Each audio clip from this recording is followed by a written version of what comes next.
12 warga Indonesia tewas tenggelam di perairan Malaysia. Kapal yang mereka tumpangi terbalik karena kelebihan muatan. Sejumlah negara di Timur Tengah sudah melaksanakan sholat Idul Fitri.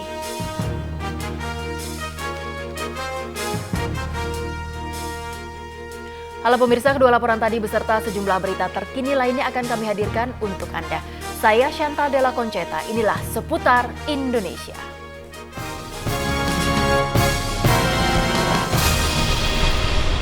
Pemirsa, sebuah truk tangki yang mengangkut 16.000 liter premium siang tadi terbalik dan terbakar di Jalan Raya Kalianyar, Malang, Jawa Timur. Separuh isi tangki tumpah ke jalan dan langsung terbakar hingga menghanguskan truk tangki. Mosok koyok bom irak itu. Mosok, Pak? Nggih. Truk tangki ini terbakar dan hangus merata dalam hitungan menit. Aku jadi tinggal ngawur. Posisi truk tangki ini juga menutup seluruh badan jalan Kalianyar, Desa Tamangsari, Malang, Jawa Timur.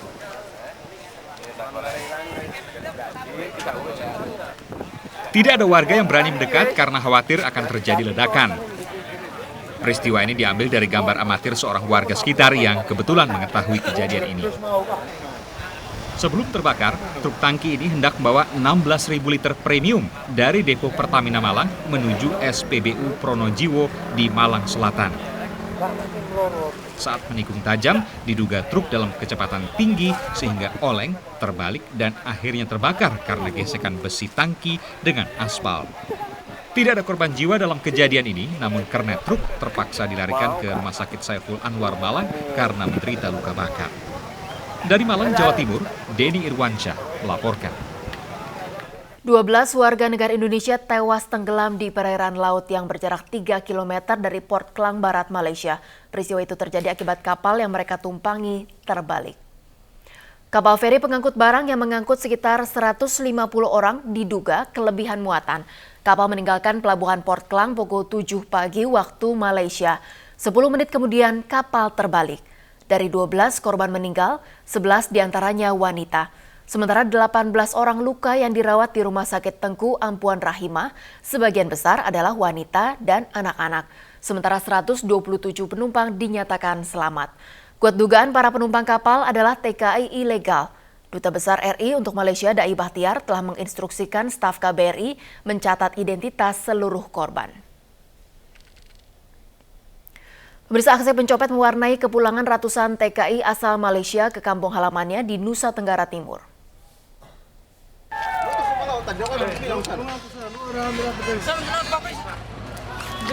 Meski tertangkap tangan, pemuda asal Namusain, Kupang, Nusa Tenggara Timur ini menolak dituduh telah mencopet. Namun aparat KP3 Laut tetap menahan pemuda yang menggunakan kesempatan di saat pemudik padat. Aksi leluasa pencopet terjadi karena ratusan TKI asal Malaysia berdesak-desakan saat hendak turun dari kapal ke pelabuhan. Beberapa penumpang yang membawa anak-anak kehilangan barang bawaan. Kapal AU milik PT Pelni yang berangkat dari Batu Licin, Kalimantan menuju Nusa Tenggara Timur ini merapat sekitar pukul 3 dini hari tadi di pelabuhan Jusa Lontar, Tenau, Kupang, Nusa Tenggara Timur.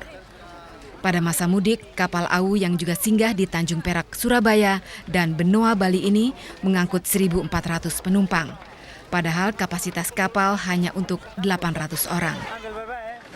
Selain turun di Kupang, para pemudik juga melanjutkan perjalanan ke berbagai kota di NTT, seperti Alor, Lembata, dan Flores Timur. Dari Kupang, Nusa Tenggara Timur, Harihar Zufri melaporkan. Dan pemirsa, segera kita pantau arus mudik bersama rekan Bima Marsuki.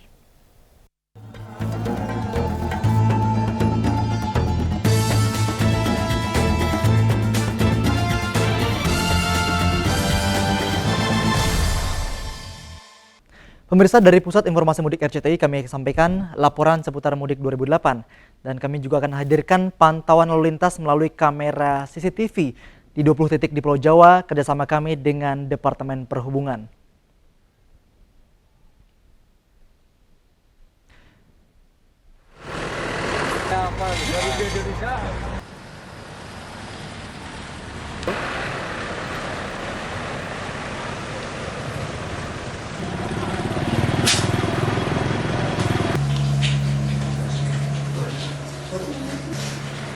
Jalur selatan kembali menelan korban. Dini hari tadi kecelakaan yang melibatkan 3 kendaraan terjadi di Kebumen, Jawa Tengah. Tabrakan antara bus Hiba Utama, bus aerowisata dan mobil Kijang terjadi di tikungan tajam Desa Tunggaroso, Perembun, Jawa Tengah. Seorang korban mengalami luka berat dan belasan lainnya luka ringan. Akibat peristiwa tersebut, jalur selatan sempat tersendat. 3 kendaraan yang bertabrakan berhasil dievakuasi sekitar pukul 4 pagi.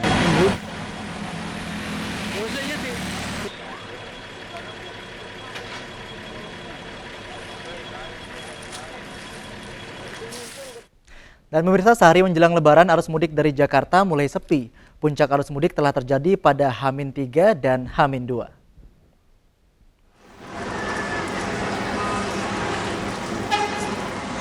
Satu hari menjelang Lebaran, suasana di Bandara Soekarno-Hatta, Tangerang, Banten masih terlihat dipadati para pemudik. Walaupun terlihat ramai, jumlah penumpang tahun ini memang lebih sedikit dibanding tahun sebelumnya.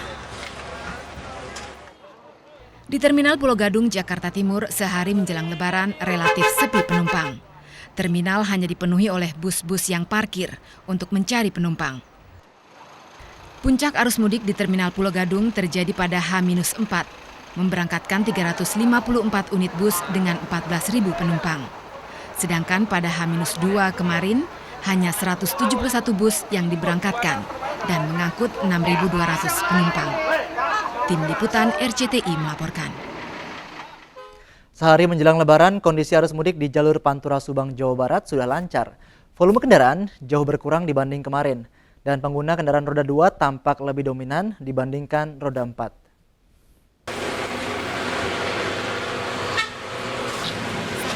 Lebaran, kondisi arus mudik di jalur Pantura Subang, Jawa Barat tampak sepi.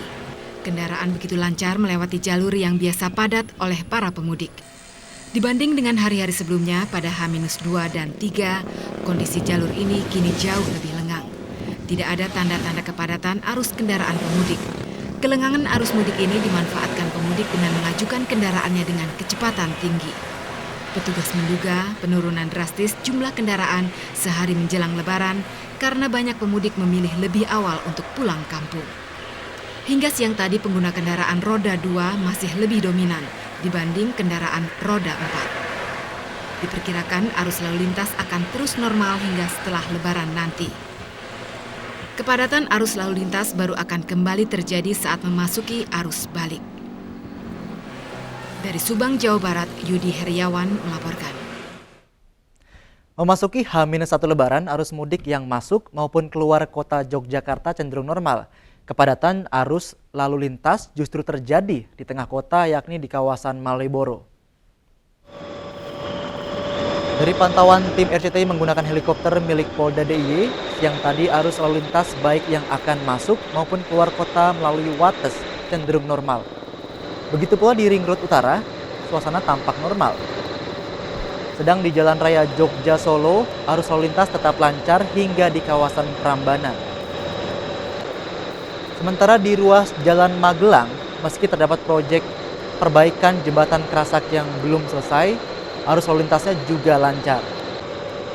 Kepadatan arus lalu lintas justru terjadi di jantung kota Yogyakarta, yakni di kawasan Malioboro. Sejak Jalan Mangkubumi menuju Malioboro, arus lalu lintas sudah padat, sehingga di Keleringan terkadang terjadi kemacetan.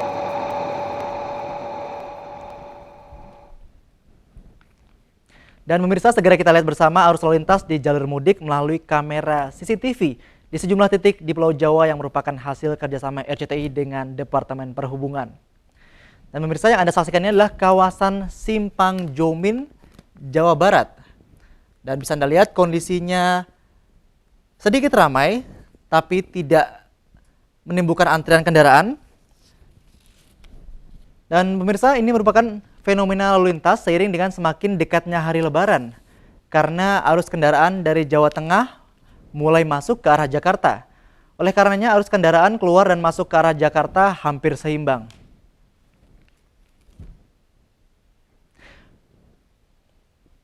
Nah pemirsa, yang Anda saksikan sekarang adalah kawasan Pasar Tegal Gubuk, Cirebon, Jawa Barat. Dan seperti yang Anda lihat di televisi Anda, kondisinya saat ini sangat sepi. Dan bisa dibilang hampir tidak ada kendaraan yang melintas di jalan ini. Nah, di tempat ini pemirsa, biasanya terjadi kemacetan yang luar biasa. Sebabnya tidak lain dan tidak bukan karena adanya pasar tumpah.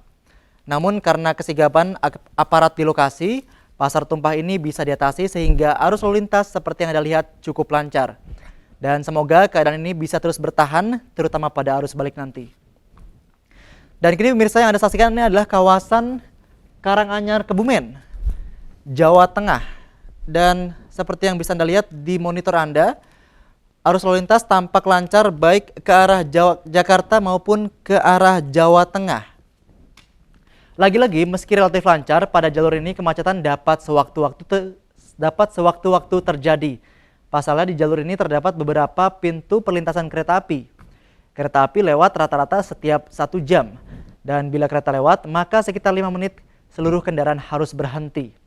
Dan meski demikian, Anda tetap harus waspada karena saat melewati pintu perlintasan kereta api. Demikian pantauan arus mudik kali ini. Nantikan informasi seputar mudik dalam program kami selanjutnya. Dan seputar Indonesia, kembali bersama Chantal Della Concetta.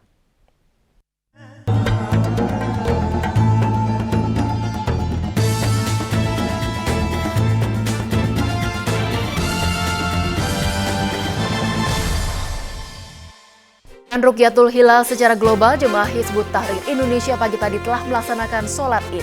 Tetaplah di seputar Indonesia.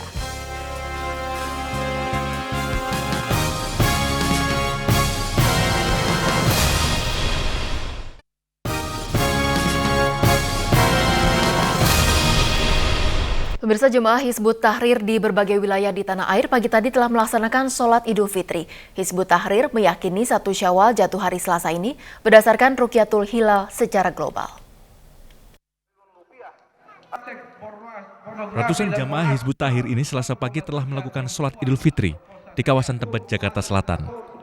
Mereka meyakini hari Selasa adalah tanggal 1 Syawal 1429 Hijriah, bertepatan dengan Idul Fitri, berdasarkan Rukyatul Hilal secara global.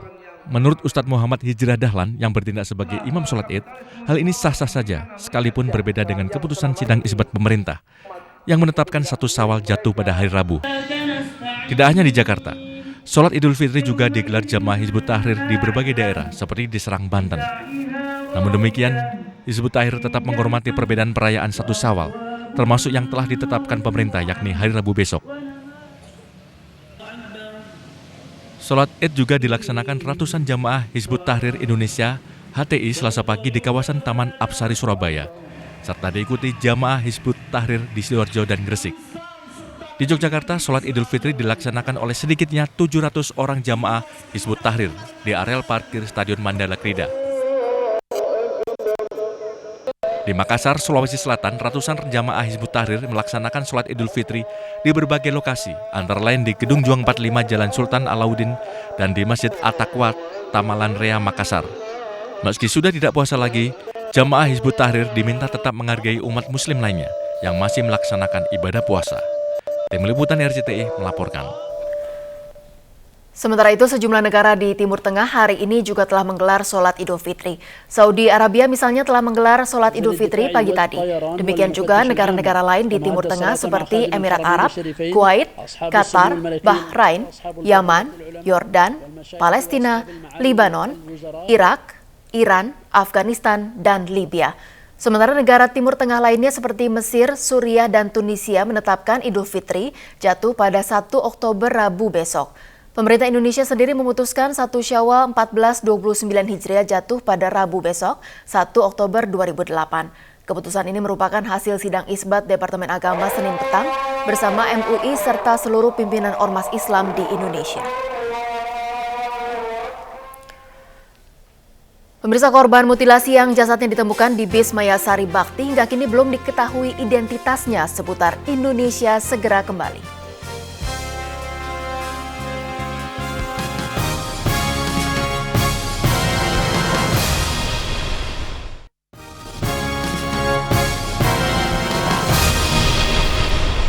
Pemirsa, hingga kini korban mutilasi yang jasadnya ditemukan di dalam bis Mayasari Bakti Senin kemarin belum juga berhasil diidentifikasi. Namun polisi memperkirakan korban dibunuh pelaku akibat dendam.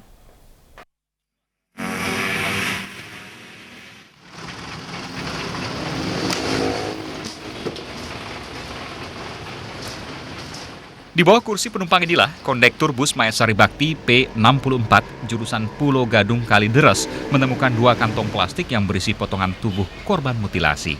Saat itu, bus Mayasari Bakti tengah berhenti untuk mengisi bensin di SPBU Jalan Raya Bekasi. Saat itulah sang kondektur melihat ada 2 kantong plastik berwarna merah di bangku penumpang. Sejumlah awak bus akhirnya membuka kantong plastik bersama-sama.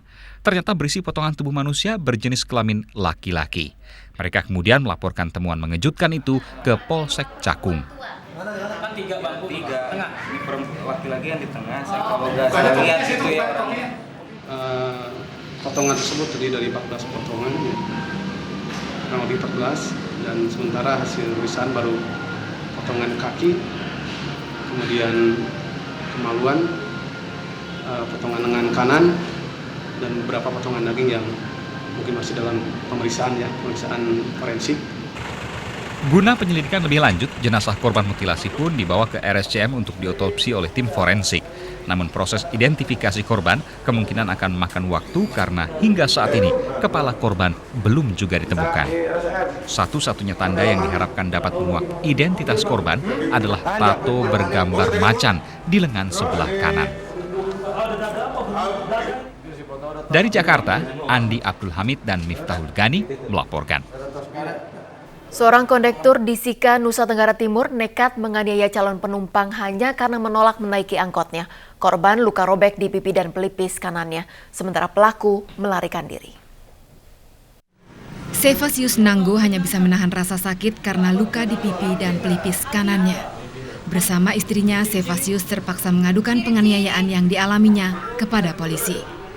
Kejadian ini berawal hanya karena ia menolak menaiki angkot dengan kondektur Ricky. Merasa tawarannya tidak digubris, Ricky nekat menganiaya korban hingga luka robek. Selain luka robek, korban juga menderita sakit di bagian kepala belakang karena dipukul berkali-kali. Langsung dipukul? Dipukul berapa kali? 3 kali. 3 kali. Kamu tidak balas? Tidak. Hanya cuma karena kau tidak mau naik di punya mobil? Iya. Mengetahui korbannya mengadukan kasus penganiayaan ini ke polisi, pelaku lalu melarikan diri dan kini masih dalam pengejaran aparat. Polisi lalu mengamankan 1 mobil angkot bernomor polisi EB 2894AB dan pengemudinya Franciscus Tula. Dari Sika, Nusa Tenggara Timur, Robi Moy melaporkan. Pemirsa, siapa bilang Lebaran identik dengan baju baru? Warga di Makassar memiliki kebiasaan berbeda. Tetaplah di Seputar Indonesia untuk informasi selengkapnya.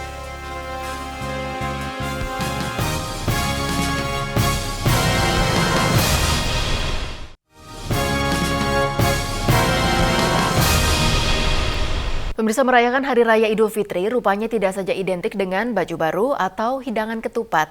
Namun warga juga berlomba-lomba tampil maksimal, salah satunya dengan cara memotong rambut. Para tukang cukur jalanan pun kebanjiran rezeki. Tenda-tenda tukang cukur tradisional yang berjejer di tepi jalan Masjid Raya Makassar, Sulawesi Selatan ini hari Selasa mendadak ramai. Sejak pagi, para tukang cukur jalanan ini seperti tak henti-hentinya bekerja memotong rambut pelanggan. Sementara mereka yang ingin dicukur harus rela mengantri demi tampil sempurna dengan potongan rambut baru dan baju baru di hari Lebaran besok.